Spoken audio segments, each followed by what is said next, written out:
গাহৰি মাংসই যেতিয়া ৰ লাগি মোৰ মুখলে চাব তেতিয়াতো মোৰ গাহৰি মাংসখিনি খাং খাং লাগিব মইতো খাই দিম খোৱাৰ পাছত হজম হ'ব পিতত তাৰ পাছতে হাগিব লাগিব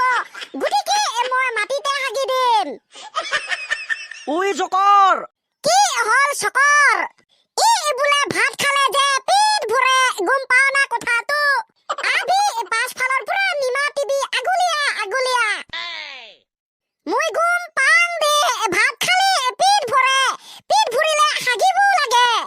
সালা মুহা পণ্ডিত মই এটা বৰ খাতৰা প্ৰশ্ন লৈ আহিছোং কোচোন তই প্ৰশ্নটো শুন তিনি হলে দে কোচোন ক ছোৱালী মানে কি চকৰ ছোৱালী মানে কি কোনোবাই নিজানে নে হা জকৰ তুই জানো যদি কোচোন ক মোৰ লগত বৰ বেলেগ এটা ডিফিনিশ্যন আছে চা লুৰা ছোৱালী তহঁতৰ মা ছোৱালী তহঁতৰ ভণ্টি ছোৱালী আৰু আমিবোৰ লুৰা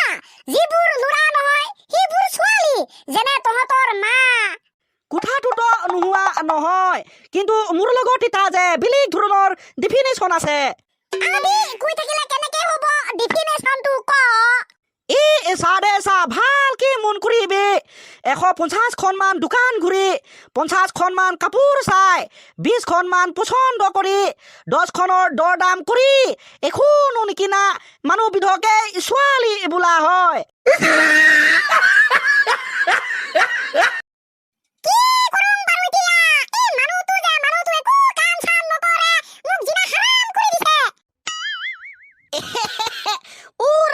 ৰাণী কিনো পিকপিকাই আছা মুকে কিবা কৈ আছা নেকি আপোনাকে কৈ আছো আপোনাক মই ইনি জান বুলি মাতো মোক যে আপুনি একো কামতে সহায় কৰি নিদিয়ে ৰবা ৰাণী মই আছো তো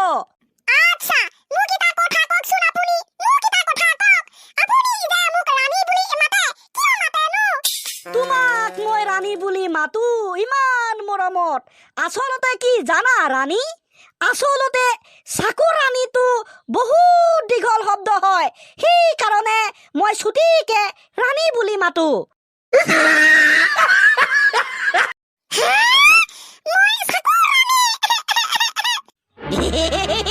মই ধেমালি কৰিছো ৰাণী পিছে কোৱাচোন কোৱা সেইটো বাদ দিয়া তুমি যে মোক জান বুলি মাতা কিয় মাতানো